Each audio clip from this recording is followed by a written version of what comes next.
So Marcus Smart doesn't get a contract extension offer so far. And I'm not surprised that they wouldn't necessarily come to an agreement, but not even initiate talks, John. That to me is a surprise.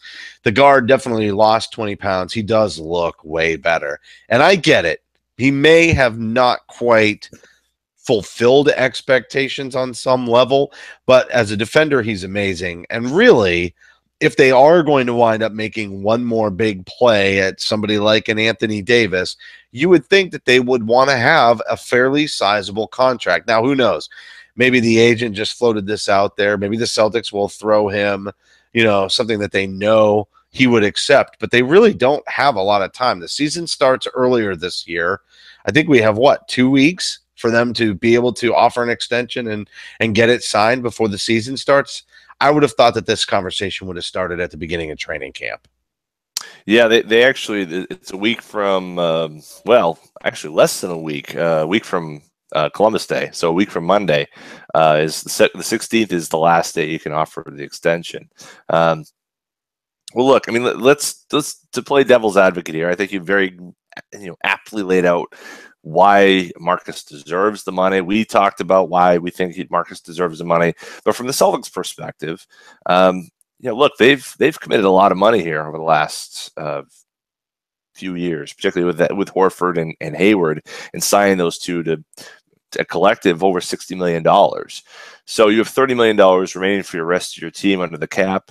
Once you sign Kyrie Irving or trade for him, that's another $18 million. It's not a whole lot of money left either under the cap, or you can only go so much over the cap before you're hard capped. And so the Celtics really need to avoid that type of situation. I think with Smart, and we talked about this, the ability for him to be a movable contract is really important. So maybe it's got to be a really good deal. I would theory the agent of the guy and say, hey, this is where we are. At least you'd have that cursory conversation. Now, maybe Happy Walters, who's Smart's agent, is saying, well, I'm going to put a little pressure on them in the press. Doesn't seem to work very well with the Celtics, I think, in the past. But if I'm the Celtics, I'm going to look at this and say, look, we need to stay below the tax as low as we can for a player who, yes, he's lost the weight. That's great. But let's see him do this in the regular season. Let's see him actually produce some numbers that are worthy of a substantial raise. Not the $10 million that Andre Roberson got, not the $12 million per year that Powell got in Toronto. You've got to think that Smart's looking at what Gary Harris got, the $21 million, the $84 million over 4 years that Denver gave Gary Harris this past weekend. Big money contract. With the Smart we've seen lately, seems like he's leaning towards that more than the 10 or 12 of those other guys. But that's a pretty wide range to go for 10 or 12 to 21 million. Which end is he in? I don't know. Right. I don't either. But do you think the strategy in this case is let's just focus on the season and not worry about that extension? Because if we throw a number out there, he might wind up being unhappy and it might demotivate him, and they want him to just focus on playing basketball and playing for that contract. I don't know. I would think, again, that they would rather have the salary as a tradable chip. That, to me, is the reason to extend him, or at least start the conversation and see what it's going to cost you to extend him right now. But that could be the strategy. Let's have him just focus on basketball. Let's have him go out and earn his paycheck. With that sort of not behind him, he did just lose 20 pounds knowing he's going into a contract year, right? So maybe that's the driver. They figure most players in a contract year do perform, and they will historically reward players if they do perform. And it's not like he hasn't played well, but at the same time, he hasn't necessarily played to the level of a $21 million contract per year, right? So this might be that could be the strategy, is let's just see him go out there. But I don't know that they need to do that with Marcus Smart. I'll be honest with you, that he seems motivated well enough on his own. I'm not sure that motivation and effort and professionalism in terms of training is the issue. Even with the size, that's not a conditioning thing or that's a how he works out thing. You want to say it's a little bit diet, sure, but I don't think that he looks like he lost any fat. I think he trained differently, and sure, I'm sure he made some adjustments to his diet, but I don't think that he was a slacker in the off season in the past. This isn't a Jared Sullinger scenario. No, it's definitely not Jared Sullinger scenario. I think it's a scenario where he was too big. He was playing too heavy, and he got hurt. So the back injury slowed him down. But he had, I wouldn't say he had a bit of a gut on him, but he definitely was out of shape. He was not in the condition he needed to be to play NBA basketball as a guard. I mean, he was 240, and he couldn't get by guys. He'd get out in the wing and he's matched up with a center and he's passing out of it, trying to shoot a three over the top. You just can't do that. When the switch benefits you as a guard and you couldn't take advantage of it, something's wrong. And I never thought that was what worked. Gassed though. I mean, I understand the lateral quickness and the quickness altogether, and that's true to me. But you actually think he was out of shape, or do you just think he trained improperly? He had to come out of game. I think it was Game 7. He had to come out of Game 7 against the Wizards. He was working his tail off in Game 7 in the third quarter, just completely working his tail off, and had to come out because he was exhausted. He was having the vapors or something, and he had to sit down. The vapors. He was having an issue out there, and so he had to sit down. And that's cool. Was that ammonium nitrate or whatever? They crack a little bottle. And just little. Whoa, yeah, giddy up. Go. So it was. I think that he was disappointed with his own condition. You're absolutely right. This is not a Sullinger type situation where it's like, well, I should be in better shape. He was, I think, legitimately. Listen, dude, Terry Rozier eats pasta sandwiches, bro. Pasta sandwiches, right?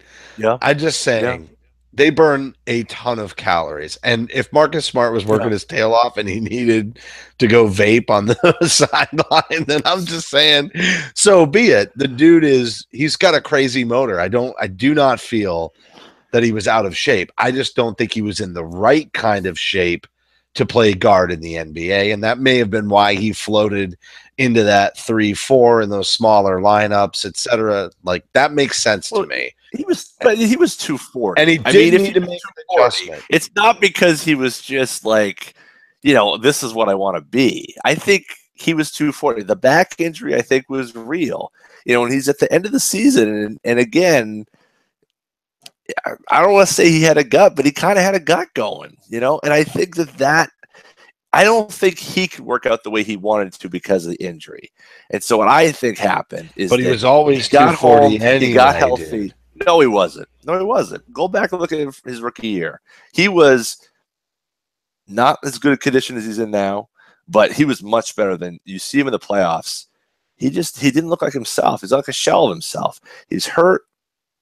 I think he got home. He got his body rested, healthy, and then he went after it and got in the gym, just as you said. Got in the gym, changed the diet, cut out all the fats, all lean proteins, and da. And before you know it, Slim Smart is here. There's one thing though I want to say. It really kind of bothers me out there in the world, in the ether of the internet. And you've probably seen this. There's people say, well, I'm surprised Slim Smart could still, rebound. I'm surprised Slim Smarty. Dude, come on. I'm Slim Smarty because I'm the real Smarty. I'm the Slim Smarty. I cannot pass that up. It's just sitting right there. Just saying, please stand up. So, so Slim Smarty is out there, right? And he's doing his thing. Listen, there's one thing that didn't change. He may have 20 less pounds, but the dude's got the biggest heart going, right? That's the reason why he's going up against Porzingis and Millsap and boxing Okafor out and all that. It's not because Smart is like, oh, he's in the right shape for it. It's because the dude has a death wish. I mean, he's nuts. That's what we love about Marcus Smart. That's what makes him special. The 20 pounds makes him more effective, yes. But It's the heart that was really what made him just a tremendous performer, and that's not going to change no matter what. He definitely deserves the contract. I mean, maybe not I'm 84 with you. million, but he deserves Right. the extension. And you know, I haven't looked at the 16 numbers million? yet. Well, What do you yeah, think? I 16? definitely think he deserves 15, 16 million. And I Yeah. would honestly, I think they could make a case for that being a fair contract offer. And here's the other thing. He could still do the 3-year deal. I mean, he doesn't have to be Right. locked into it forever. And there's nothing like being on the playoff stage going from that 23 to 26 range and coming up at 26, 27. Look at what Hayward, that's a great contract with another 3-year contract, and then you get payday at 30. There's no reason why a 3-year contract wouldn't be perfect for him on a high profile team. And even though there's a lot of projections out there, I think the CSN put one up tonight that the Celtics weren't projected to crack 50 wins, which I think is absolutely ludicrous. I mean, I think that's the silliest thing. You're overrating the you're overrating the bench as a factor in how many wins they get this season if that's where your projection is landing, and underrating how they're going to be able to manage those minutes or how hungry some of those younger players are. But to wrap the Marcus Smart conversation, talking about a younger player in a contract year, you give him the extension, and then you give him 3 years of playoff basketball, high profile in his early prime. That would position him for one of those, big mega deals.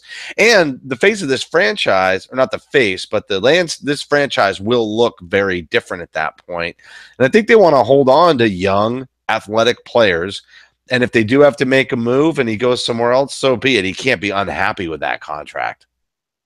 No, and the draft nicked in us. I was excited as hell watching the lineup that Brad rolled out there of Tito and Smart, Brown, Tatum, and Yabu. I saw that out there and my toes curled. I was awfully excited about seeing that. It was so cool, and they played so well.